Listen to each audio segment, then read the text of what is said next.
In Western cinema, we have really trusted animation studios like DreamWorks, Pixar, and Disney. But in Eastern cinema, in Japan specifically, they have an equally trusted animated studio called Studio Ghibli. Studio Ghibli has been around a really long time, and thankfully, of recent years, it's been getting a lot more awareness, a lot more publicity, a lot more hype in Western parts of the world as well.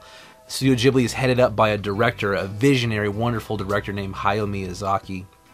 And they've been making films that have been really crossing over into multiple countries and cultures lately, and even their older films that have been out for 20, 30 years, have been sort of finding new life in Western culture as of late. And I think this is an awesome development in cinema, because Studio Ghibli deserves to be alongside of studios like Disney and Pixar as one of the most reliable animation and even just film studios, animation or not. Just one of the most reliable film studios in the world for making quality, wonderful stories. They make excellent stories, the animation is top-notch, it's unique, it's visionary, it's just a really wonderful studio for making film. But to start with the Studio Ghibli film and to do a review, I wanted to pick one that most people haven't really seen if they're not really into the studio. I mean, the fans of Studio Ghibli have seen it, but a lot of you might not have seen this one because it's one of the lesser known, lesser seen ones. And it's called Kiki's Delivery Service. It came out in 1989. The American version of it, these are Japanese films, but they always do American versions with American voiceovers. The American voiceover version had a really young Kirsten Dunst in the lead role. It had the late, great Phil Hartman, a comedic genius, who did a voice as a cat in the movie. And so I wanted to review that. Kiki's Delivery Service is an excellent movie. It's actually not one of my favorite Studio Ghibli films, not one of the top 2 or 3 for me, but it's just a really good story that I think people should experience. It's a story about sort of this fantasaical world. It's a real world, but there's like this fantasy element set in sort of a real world type, where these girls that are witches, and witches are rare, but they exist in this world. When they turn 13 years old, they have to leave home and go out on their own in order to sort of explore what it means to have gifts and to be able to fly and be independent and to be a witch, and to sort of learn how to exist in that sort of a role in society, in that role in life.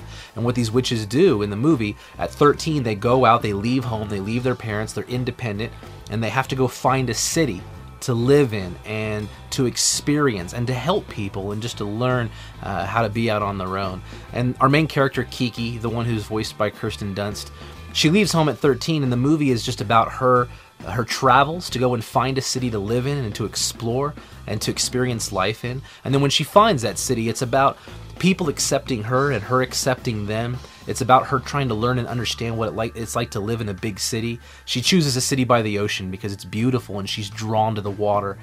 And when she gets there, she finds some people love her and they're fascinated by her. Here's this witch who can fly on a broomstick. And again, people all over the world in this fantasaical realm that we see in the picture know about witches, but not everyone's even met one because they're rare enough to where you've heard of them, but you may never have seen one or interacted with one. And some people are fascinated by her and they want to get to know her, even adults. They want to befriend this 13-year-old girl. They want to get to inside of her head and find out what her world is like, find out what it's like to be her. And then, as predictable with a lot of things in life, there are also people who fear what they don't know, and they fear her. They're sort of afraid of her, and then they take that out on her by being cruel, by bullying her, mistreating her, and treating her as an outcast to society. The cool kids, for example, that are about her age, a few of them really take to her, and the majority of them don't want anything to do with her, and they sort of cast her aside. And in the movie, she decides to start a delivery service, and this is her method of earning money to care for herself, and to get on her feet and to survive and to live and to start the process of learning what it's like to be on your own. And in the film, these witches have to do this for an entire year. And only after a year of independence can they then go home, share their experiences with their family, and truly take on a role in society as a witch. What's beautiful about the film, though, the reason why I wanted to review it and recommend it, is because Kiki's Delivery Service is a coming-of-age story. It's a story about what it means to grow up, a story about what it means to interact in society. It's a story about what it means to be thrown in to the lion's den, so to speak, of reality when it's just something that you're not used to and maybe even not ready for. But oftentimes it's the things we're not ready for that we need the most, I think, in life. And that movie sort of portrays that idea. I think that's what Hayao Miyazaki, the director, is trying to get across to his audience.